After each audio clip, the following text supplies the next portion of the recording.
Queridos hermanos, tengan todos ustedes muy buenos días. Sean bienvenidos una vez más a este servicio de adoración y en este tiempo de meditación de la palabra. Gracias a cada uno de ustedes por compartir, por reaccionar por este medio virtual en nuestras reuniones. Gracias, hermanos. Y bien, siguiendo con nuestro servicio de adoración, tenemos la meditación de la palabra en esta mañana.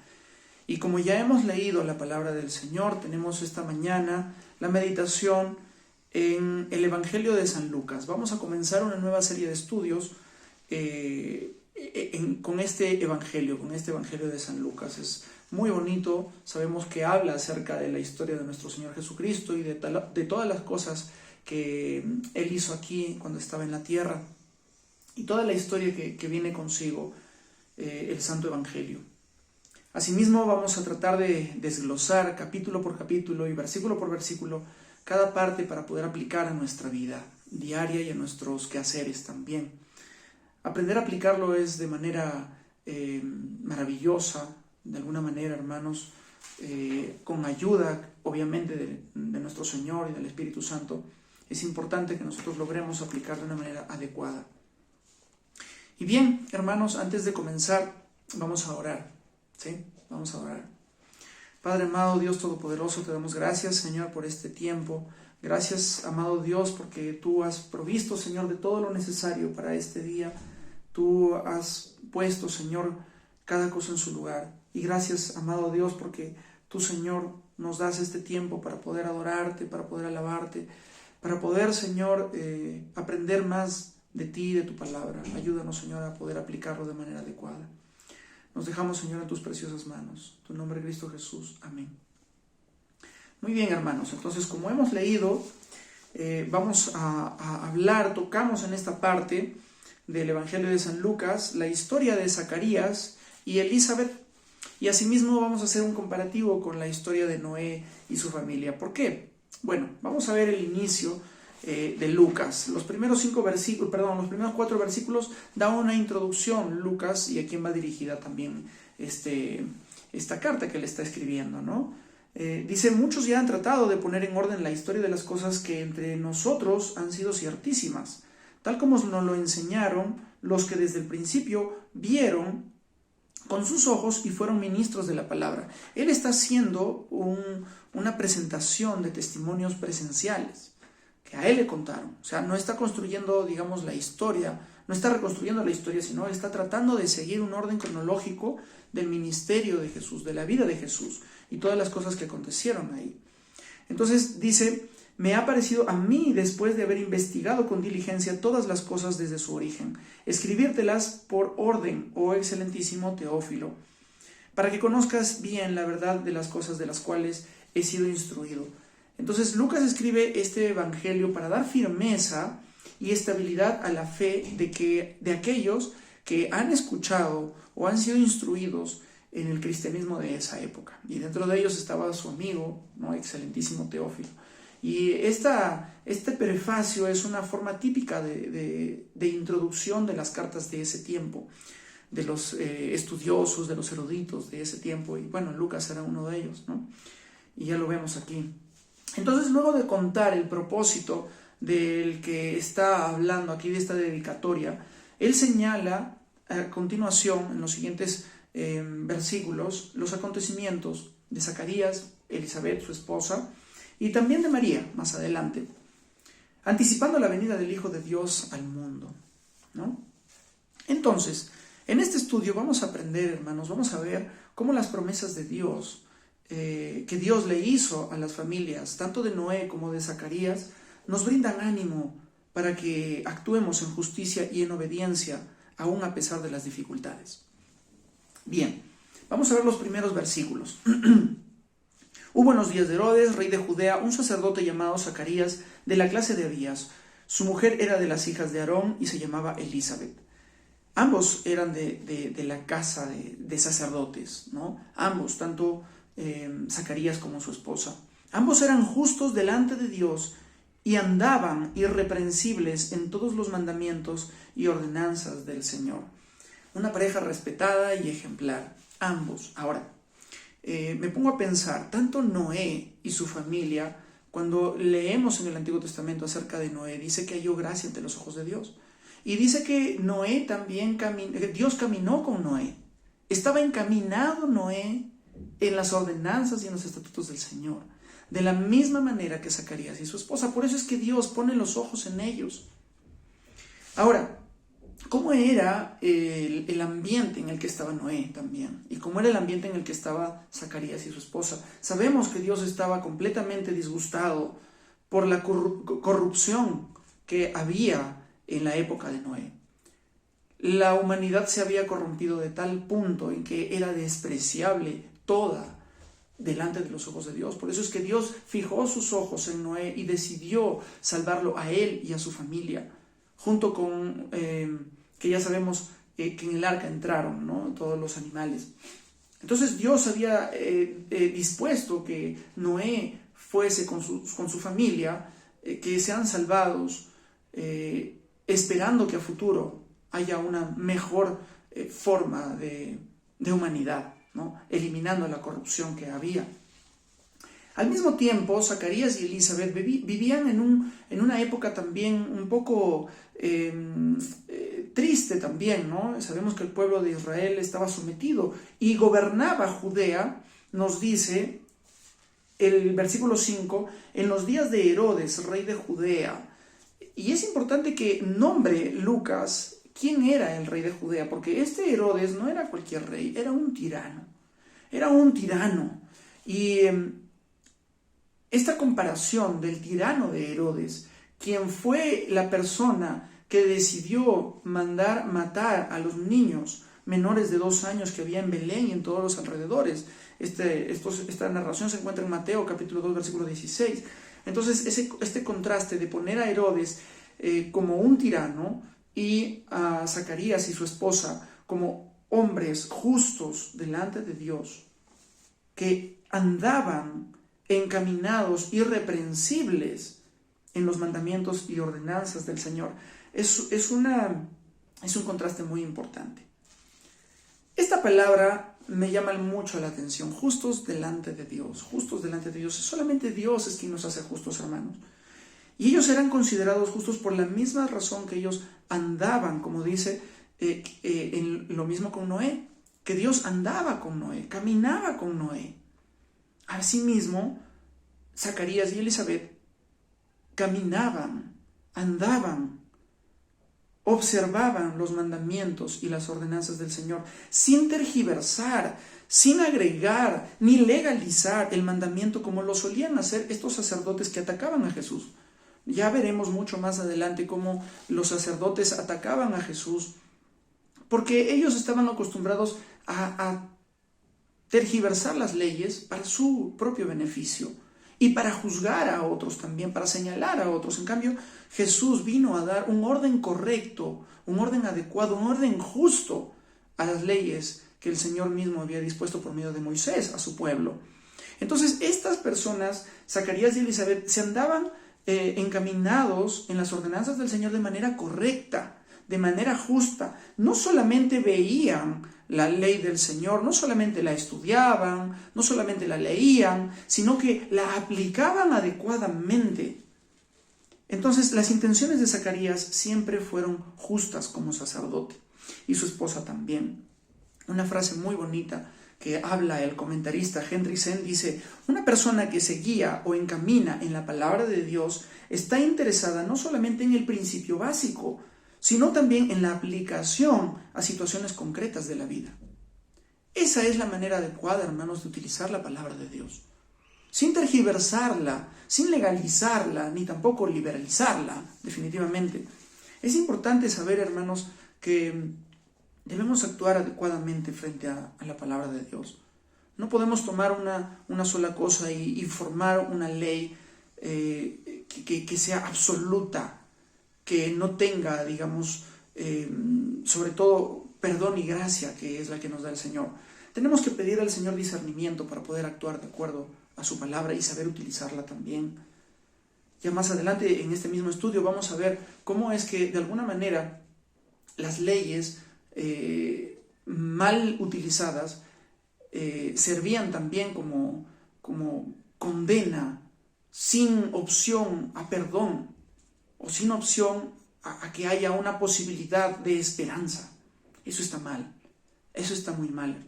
Entonces nosotros tenemos que utilizar siempre los mandamientos del Señor, las promesas del Señor, para animarnos, no para desalentarnos, para aumentar nuestra fe, no para disminuirla.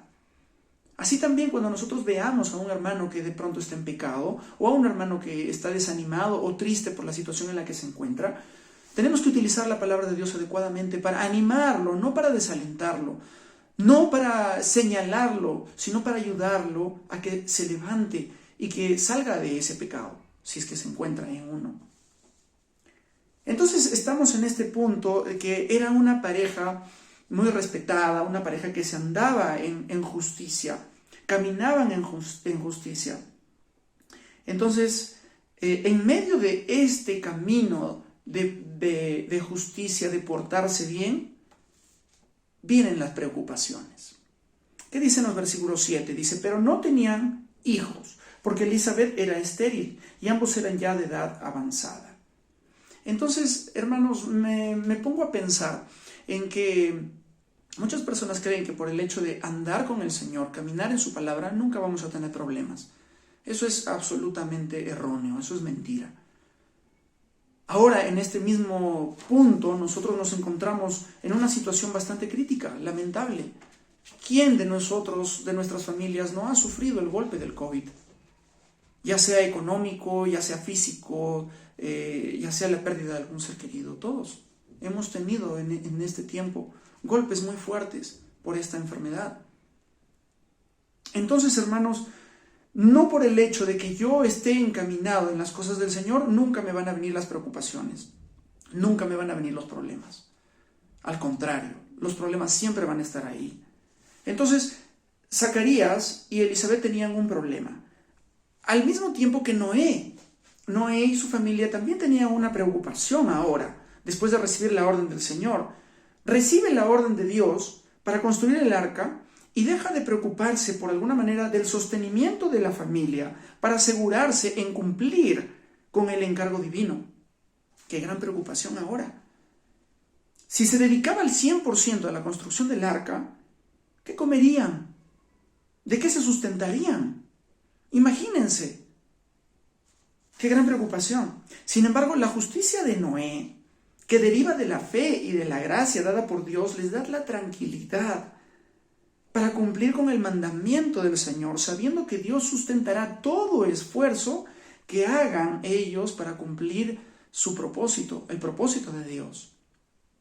De la misma manera, Elizabeth y Zacarías, a pesar de la dificultad de la esterilidad, porque se guardaban ciertos prejuicios con respecto a este tema de la esterilidad, ¿no? Como les decía, era un tipo de juicio de Dios a aquella mujer que no podía tener hijos. Y también era cierto tipo de burla hacia esa mujer que no podía tener hijos. Y como que era señalada por algunas personas y decían, el Señor no ha visto bien a esa mujer, por eso no quiere, ha cerrado el vientre de esa mujer. También seguramente sus padres o ella misma cometió algún pecado y por eso no puede tener hijos. Entonces era como que un tipo de pecado, ¿no? Pero no era así. Esa no es la visión que Dios tenía. Y eso es muchas veces que nosotros tenemos prejuicios con algunas personas. Debemos desechar los prejuicios que tenemos con algunas personas y saber que Dios puede actuar en medio de las dificultades también que tienen ciertas personas. Ahora, tanto Elizabeth y Zacarías en este tiempo de dificultad, ellos se guardaban en justicia. No porque ellos estuvieran en pecado y por culpa de ese pecado estuvieran estériles, no por culpa del pecado, o porque también estaban en una, o esperando una buena retribución, o una específica retribución de parte de Dios por sus buenos actos. No, tampoco. Sino que en la fe y en la gracia dada por Dios, esperaban una respuesta de sus oraciones. También leemos en el versículo 8 que Zacarías estaba ejerciendo delante de Dios su sacerdocio.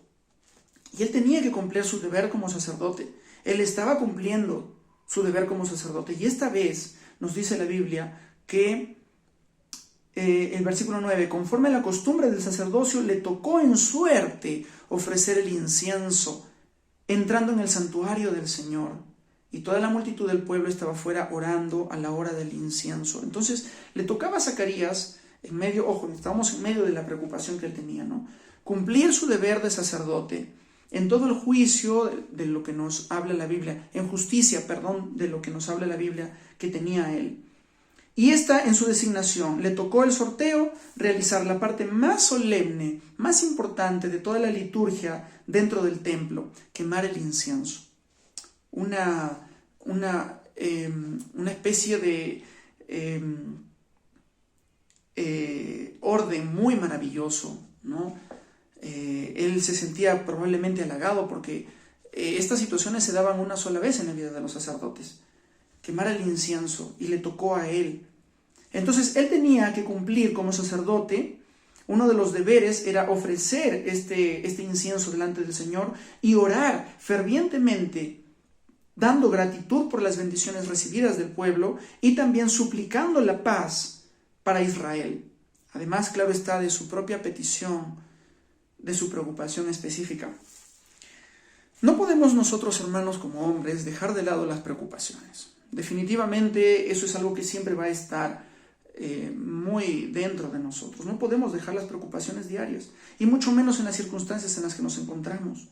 Sin embargo, la fe y la gracia de Dios, hermanos, que Dios mismo ha puesto en nosotros, debe primar, debe estar ahí para lograr obedecer sus mandamientos. No para alcanzar justicia, sino porque ya somos justos por la sangre de Cristo, por su gracia que hemos sido salvados. Por lo tanto, todas nuestras peticiones y preocupaciones deben ser puestas delante de Dios, y Él responderá a tiempo, en el tiempo adecuado. Entonces, en medio de esta preocupación, en medio de esta petición, aparece el ángel del Señor. ¿Se imaginan? Y se le apareció un ángel del Señor, versículo 10. Versículo 11, se le apareció un ángel del Señor puesto en pie a la derecha del altar del incienso. ¿Se imaginan esa escena? Repentinamente el ángel está parado allí, al lado derecho del altar. Es natural que la aparición tan repentina de este ser santo, fuerte, con resplandor deslumbrante, haga temblar al hombre débil y pecador que era Zacarías. Y dice el versículo 12, se turbó Zacarías al verle, tuvo miedo y se sobrecogió en temor. Y de ahí sacamos, hermanos, lo que dice el ángel, algo precioso para nuestras vidas. Pero el ángel del Señor, versículo 13, pero el ángel del Señor le dijo, Zacarías, no temas, porque tu oración ha sido oída. Y tu mujer Elizabeth te dará a luz un hijo y llamará su nombre Juan. Vemos con la primera parte. ¿Qué le dijo el ángel? Zacarías, no temas, no temas. En otras palabras, deja de tener miedo. Anímate, Zacarías, levántate, anímate. ¿Acaso no es maravilloso, hermanos, alentador, que con tanta frecuencia en las Escrituras Dios le dice a su pueblo que no tema, sino que cobre ánimo? Es también un llamado, hermanos, a nosotros y también a Zacarías a no bajar la fe, a confiar, a esperar en el Señor, que Él dará bendición al tiempo adecuado. Nosotros tenemos que seguir obrando en justicia y en piedad. Entonces, hermanos, también dice, tu petición ha sido oída, tu oración ha sido oída. ¿Qué oración? ¿De qué oración está hablando el ángel? Aquella que apenas, aquella oración que apenas acababa de pronunciar Zacarías. Era, en consecuencia, la súplica para que la paz, en su sentido más rico, la salvación, llegara al pueblo de Israel. ¿O era esa otra petición que ellos estaban haciendo durante mucho tiempo antes de pedirle un hijo al Señor? Parece que aquí en el versículo 13, en la segunda parte, el ángel mismo responde a esas dos peticiones. en un solo aliento. El ángel sabía muy bien que ese hijo que engendraría Elizabeth sería el precursor del Mesías, a través de quien la salvación vendría a Israel, mejor aún a todos los hijos de Dios, judíos y gentiles. Elizabeth te dará un hijo y llamará su nombre Juan. Él sabía que esa era la petición tanto del pueblo de Israel como de Zacarías. Y viene aquí una promesa.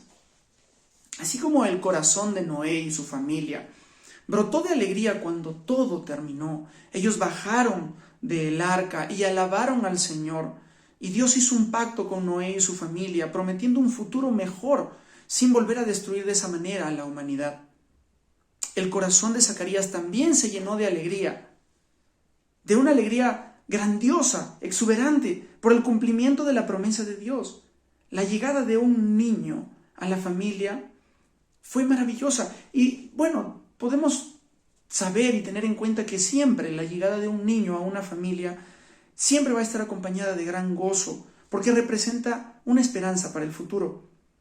Pero esta alegría de Zacarías no era una alegría solamente de ese momento, sino también en el futuro, cuando ese niño se haga hombre, mucha gente va a dar gracias a Dios por el hecho de que Juan hubiese nacido, ya que por medio de su ministerio las multitudes verán la luz. De la misma manera, hermanos, nosotros tenemos que tener esa esperanza en aquellos niños pequeños, pero en la formación piadosa y en la gracia del Señor, que nosotros debemos andar en justicia y rectitud frente a la palabra de nuestro Dios, y de la misma manera encaminar a esos niños. Bueno, yo todavía no tengo hijos, pero espero que cuando los tenga, los encamine de esa manera, que cuando crezcan, la multitud, la gente pueda dar gracias a Dios por el hecho de que ellos han existido. Juan será grande ante los ojos de Dios. Jesús dijo que no hubo o no se ha levantado ningún hombre mayor a Juan. Y eso lo dice en Mateo 11:11. Y era de esperarse que fuera así, no solamente por el hecho de que Juan estaba lleno del Espíritu, como lo dijo el ángel, desde el vientre de la madre, sino también por la misma educación brindada por sus padres, por esa familia de personajes justos e irreprensibles. Juan era grande no por las cosas que tenía, sino por la humildad que él poseía. Esa es la verdadera grandeza, la humildad que él tenía. Debemos encaminar, hermanos, nuestra familia en la guía del Señor en su palabra, en buscar el reino de Dios y su justicia, en piedad y gracia. Y debemos usar adecuadamente su palabra de promesa, no para mi propio beneficio, sino para hacer conocer la gracia de Dios al mundo. Y nos narra en los siguientes versículos: tendrás gozo y alegría, muchos se regocijarán de su nacimiento, de toda la promesa que le habla el ángel, de manera maravillosa. E irá delante de él con el espíritu del poder de Elías para hacer volver a los corazones de los padres a los hijos y de los rebeldes a la prudencia de los justos, para preparar al Señor un pueblo bien dispuesto. Y acá viene algo un poco raro, un poco terrible. La consecuencia de no creer. Zacarías le dijo al ángel: ¿en qué conoceré esto? Porque yo soy viejo y mi mujer es de edad avanzada. Es como que le hubiera dicho, después de ver al ángel de una manera tan gloriosa, tan magnífica, después de verlo así, que escucha esta gran noticia que él tanto esperaba y tanto le pedía al Señor, él dijo: no te creo. No te creo, porque la gente de mi edad no tiene hijos. Y mira, mi esposa tampoco no va a tener hijos. Es de edad avanzada. Y respondiendo el ángel, le dijo: yo soy Gabriel, que estoy delante de Dios y he sido enviado a hablarte y darte estas buenas nuevas. Y ahora quedarás mudo y no podrás hablar hasta el día en que esto se haga, por cuanto no creíste en mis palabras, las cuales se cumplirán a su tiempo. Era definitivamente una respuesta de incredulidad la de Zacarías.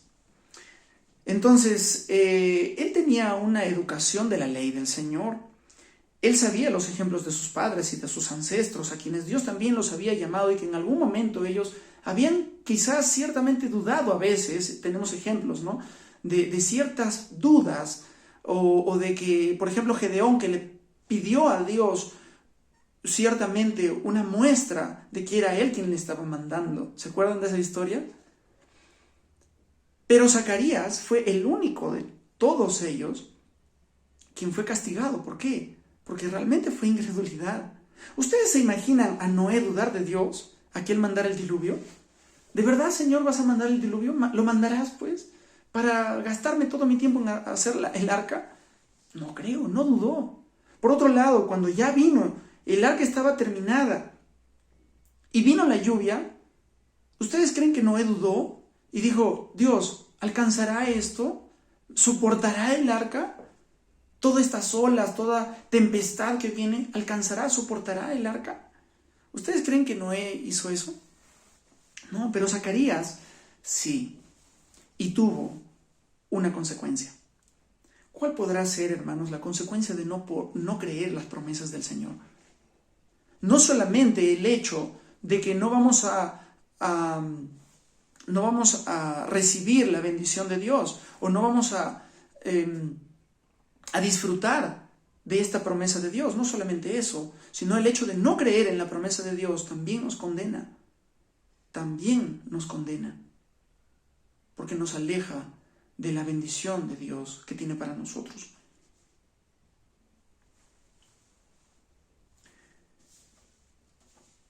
El ángel termina diciéndole: quedarás mudo y no podrás hablar hasta el día en que esto se haga. Fue un castigo leve, pero el castigo de no creer en las promesas del Señor, en la promesa que está en su palabra, es aún más grave para nosotros. Entonces debemos creer en la promesa del Señor, no solamente para recibir gozo y alegría, sino también para disfrutar de la presencia del Señor cuando todo esto termine. Y el pueblo estaba esperando a Zacarías, dice el versículo 21, y se extrañaba de que él demorase en el santuario, pero cuando salió no les podía hablar y comprendieron que había visto visión en el santuario. Él les hablaba por señas y permaneció mudo, y cumplidos los días de su ministerio se fue a su casa. Después de aquellos días concibió su mujer Elizabeth y se recluyó en casa por 5 meses, diciendo: así ha hecho conmigo el Señor en los días en que se dignó quitar mi afrenta entre los hombres. Se cumplió la promesa. La promesa de Dios fue cumplida en la vida de estos personajes. La concepción de Juan hace que uno recuerde la concepción de Isaac, donde fue necesario un milagro para abrir la matriz de Sara. Así también la de Elizabeth. También, asimismo, el vigor reproductivo de Abraham y de Zacarías fue un milagro. Todo se atribuye, hermanos, a la obra soberana de Dios. Elizabeth concibió porque las promesas de Dios nunca fallan. Sin embargo, el escepticismo a las promesas de Dios es inexcusable. Dios cumple sus promesas a pesar de las dificultades que podemos tener y a pesar también de nuestra incredulidad. Hace aumentar nuestra fe y nos anima a obedecerle y a confiar en Él. Por último, vemos la promesa de Dios en la familia de Zacarías cumplida. Y vemos a un Zacarías lleno de gozo y nada de incredulidad, que alaba a Dios y nos incita también a alabarlo, así como a creer en su palabra y en sus promesas, para animarnos que la salvación ha llegado. Y lo habla en estos siguientes versículos del capítulo 1, de los versículos 67 hasta el 79, con estas palabras.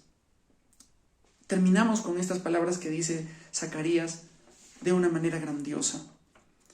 Y Zacarías, su padre, fue lleno del Espíritu Santo y profetizó diciendo: bendito el Señor Dios de Israel, que ha visitado y redimido a su pueblo, y nos levantó un poderoso Salvador en la casa de David su siervo, como habló por boca de sus santos profetas que fueron desde el principio, salvación de nuestros enemigos y de la mano de todos los que nos aborrecieron, para hacer misericordia con nuestros padres y acordarse de su santo pacto, del juramento que hizo Abraham nuestro padre, que nos iba a conceder, que, librados de nuestros enemigos, sin temor le servíamos en santidad y en justicia delante de él todos nuestros días. Y tú, niño, profeta del Altísimo, serás llamado, porque irás delante de la presencia del Señor para preparar sus caminos, para dar conocimiento de salvación a su pueblo, para perdón de sus pecados, por la entrañable misericordia de nuestro Dios, con que nos visitó desde lo alto la aurora, para dar luz a los que habitan en tinieblas y en sombra de muerte, para encaminar nuestros pies por camino de paz. Hermanos, ánimo en medio de las situaciones difíciles. La promesa del Señor para salvación está con nosotros. Animemos nuestra fe, elevemos nuestra fe y entreguémonos a esta gran promesa del Señor. Que el Señor nos bendiga a todos. Amén.